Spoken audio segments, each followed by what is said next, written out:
Anyway, Jill and I had lunch one day. I said, how'd you get to be a dancer? And she said it was interesting. When she was at school, she was really hopeless.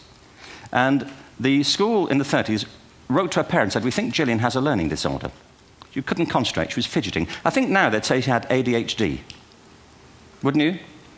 But this was the 1930s, and ADHD hadn't been invented, at this point. So it wasn't an available condition. People weren't aware they could have that. Anyway, she went to see this specialist. So this oak-panelled room, and she was there with her mother, and she was led and sat on this chair at the end, and she sat on her hands for 20 minutes while this man talked to her mother about all the problems Gillian was having at school.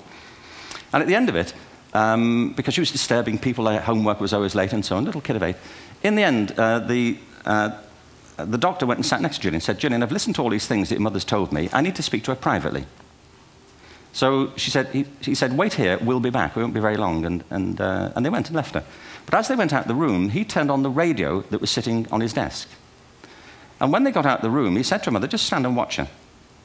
And the minute they left the room, she said she was on her feet, moving to the music.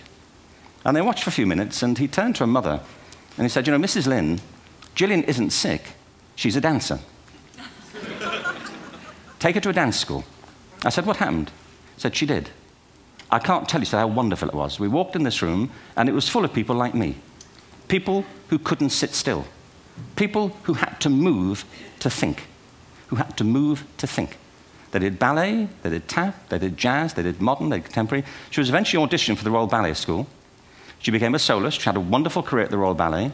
She eventually graduated from the Royal Ballet School, found her own company, the Gillian Dance Company, met Andrew Lloyd Webber. She's been responsible for some of the most successful musical theatre productions in history.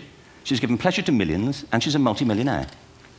Somebody else might have put her on medication and told her to calm down. Now, I think...